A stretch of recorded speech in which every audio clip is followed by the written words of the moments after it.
I'm Greg Martin. Many of you may be wondering, like, who is this guy? I'm not a finance person. I'm actually a political scientist. But this paper is very closely related to a bunch of things that I've worked on, so I think it's really relevant for me. I'm glad I got a chance to read it. Because of that, I'm going to do a bit more self-citation than I normally do, so please bear with me. I do think there are some relevant connections to other stuff that I've worked on. Okay, so the big question that this paper is asking, which is what happens when private equity firms buy newspapers? All right, so this is an important trend that's been ongoing for the past decade or so. If you ask journalists about this trend, you'll find that it's extremely unpopular, probably not surprisingly. Right? Journalists tend to hate private equity owners. If you ask them why, they give a few answers. One is that PE firms are perceived as kind of extracting as much profit as possible by cutting costs. Right? Implicitly, there's sort of a trade-off with journalistic quality or integrity that's going on there. Another argument that you see, for example, in Caitlin Petre's book, she's like a communications scholar, she argues that PE firms and other sorts of professional profit-driven management are more likely to use metrics-based evaluation of journalistic output. Right? So using things like Chartbeat to track how many clicks or views an article gets. Right? Journalists tend to view this as like a form of increased managerial surveillance and control over their work, right? Forcing them to write whatever drives the numbers on Chartbeat rather than what they think is important or interesting or useful for the public to know. And then, of course, lastly, PE firms are interested in eliminating operational inefficiencies, and those inefficiencies might sometimes take the form of reporter salaries. So you can imagine why journalists don't like this. On the other hand, as Arpit going to give you the counter argument, newspapers are an industry that's in steep decline. Right, so in the past couple of decades, something like 2,000 local papers in the US have failed. Right, so this is not a good time to be a newspaper publisher. Right, so the industry is sort of desperately in need of some new capital injection and some operational turnaround. Those are both things that private equity managers can possibly provide. A kind of key complication, and I think the paper does a good job of focusing on this, is that newspapers really are a public good.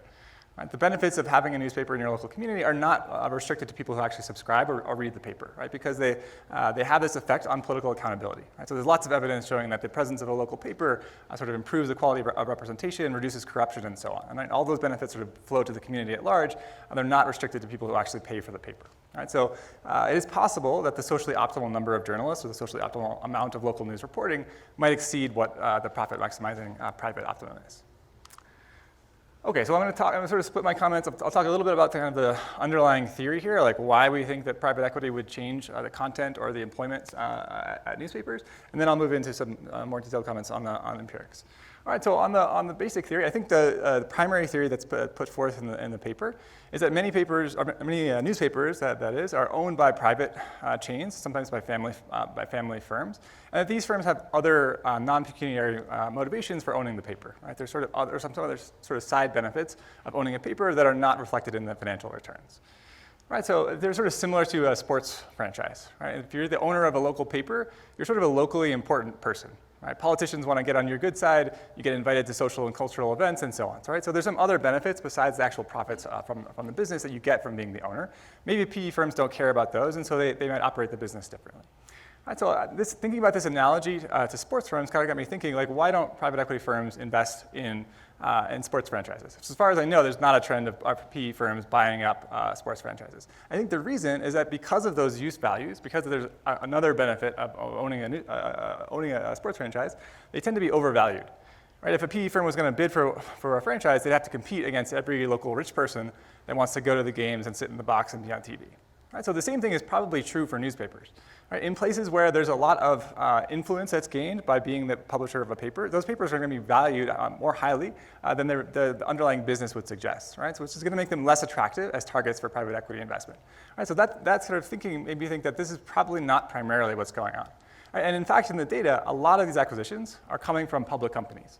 Right? So these are not acquisitions of private chains, or at least not exclusively. Many of them are already public companies that are being acquired by PE. Right, so I think the paper could do a little bit more to explain, like, why are PE firms different from your run-of-the-mill public company manager? Like, why are they going to operate differently? I can think of a few reasons. Maybe they're just better. Like, maybe they are just better managers, and they're just better able to take advantage of opportunities. Maybe they have different time horizons. Right? Maybe they're thinking more sort of short-term than a typical manager. Right? But I think this difference between family firms and profit-maximizing firms is probably not the main difference that's going on here. Oops. All right, so one of the results that Arpit presented is that at firms that are acquired by a PE fund, local content goes down and national content goes up. Right, so this is very closely related to the theory in this paper, where we looked at acquisitions in local television. Right, so we looked at acquisitions by the Sinclair Broadcast Group, which is a big national conglomerate, when they acquire local stations that are sort of local independent stations. We find that when those stations are acquired, local content goes down, national content goes up, and we sort of argue that this is a consequence of consolidation, right? So very similar to the story that Arpit gave you. I think there's a difference here, though. Unlike in the TV setting, where most of the stations that were acquired by these firms are sort of independent, just single firm or very small chains, many of the newspapers that are acquired in the sample are already part of chains. Right? They're already part of some chain. They're just being acquired by a private equity owner. So again, the difference is something about the managerial incentives. It's not as much, at least as far as I can tell, about this consolidation incentive. I mean, it's possible that PE firms are sort of merging chains into bigger ones, but I think it would be useful there to sort of have some direct evidence that they actually are cross-syndicating content across papers within the chain. That's possible, I think, with your Newsbank data. Another sort of result that comes up in the paper is that reporting staff goes down. All right, so this is related to a paper of mine that Arpit mentioned, where we looked at the Craigslist shock. So we look at what happens when Craigslist enters local newspaper markets. This is a huge negative shock to local newspapers' revenues, as Craigslist essentially wiped out the classified advertising business, which is a very important source of revenue for local papers in the 90s and the 2000s. All right, so what we find is that shock caused papers to shrink their staff. So they reduced their editorial staff by something like 3 editors at the most affected firms, at the most affected papers. So sort of superficially, this is similar to what the result in this paper. But I think there's again an important difference. This is a big negative revenue shock. Right, so classified ads accounted for something like 40% of all advertising revenue prior to the introduction of Craigslist. Right, so this is just a huge revenue source that just evaporates in a year or two at these papers. Right, and papers really face no other choice. They're sort of under extreme duress, and they laid off staff in order to stay alive. Right, so that's because they were kind of undercapitalized. They weren't able to ride out this shock. They had no choice but to lay off staff. Right, PE firms don't have that problem. They should be able to absorb shocks like this. And it wasn't obvious to me why a private equity manager with lots of access to capital would want to cut the most important input to the news production process. Right, so again, I think it's important here to remember that this is not mostly about a change from profit maximization to from more social motives to pure profit maximization, because many of the acquisitions are coming from already public companies. Right, so I think the sort of intuitive story here is that private equity firms are just pushing everything towards clickbait, trying to cut costs as much as possible. If you talk to people actually in the newspaper industry, they don't really think that's a viable strategy, right? Because clickbait, it is very cheap to produce, that's true, but it's also an extremely low margin business, right? There's really no barriers to entry, so the profits are sort of driven to zero. Most papers that are still around today that are trying to survive in the digital age are sort of trying to increase their digital subscription revenues and sort of creating more premium products, right? That's the thing that they see as the viable strategy. And so it's not obvious to me that private equity would want to go this kind of cost-cutting clickbait route, and I wanted a little bit more about why that would be the strategy that they would choose. Okay, last piece of theory. There's a result that Arpit didn't really talk about. He sort of showed it up on the slide briefly, but obituaries go down a bunch at papers that are acquired by private equity. Right, so I found this very puzzling, because obituaries are more like classified ads. They basically are a form of advertising. They're sort of more like ads than they are like stories. Right? They're sort of paid for by the families of the deceased, right? And they're actually also written by the families in most cases. Right? So this is a profit center for firms. This is not a cost center. So it wasn't clear to me why private equity management would want to cut these. As they're usually a thing that makes money for firms. They're one of the kind of the only parts of the classified advertising business that's sort of still left after Craigslist wiped the rest out. Right, so that kind of suggested to me that there might be something else happening beyond this, in addition to the change in ownership. Okay, so that's on the theory side. I'll move into the econometrics. Unfortunately, as we've kind of learned recently, two-way fixed effects is not the same as differences in differences. We all wish that it were, but it turns out that it's not. That's very sad. So there's a couple of insights from the more recent diff and diff literature that I think are relevant for this paper that I'll try to bring up. All right, so this is what the treatment timing looks like. So Arpit showed you this graph. This is like the number of papers that are owned by private equity firms over time. So the things that stand out in this pattern is that there's a big wave of acquisitions at the very end of the sample. Right, so there's a lot of papers that get acquired at the very end of the period when there's really no post-treatment data. So there's a lot of comparisons being made between the early treated firms and the later treated firms that aren't treated yet, right, in the beginning of the period. And that's the kind of comparisons that are potentially problematic if there are time-varying effects of private equity ownership. And you can think for a lot of reasons why there might be time-varying effects of private equity ownership. Right? If the set of PE firms that are participating changes over time, or if the pool of newspapers that's available to acquire is changing over time, those effects could be changing. And that might be problematic for the two-way fixed effects weighting. So I think it'd be worth doing that decomposition.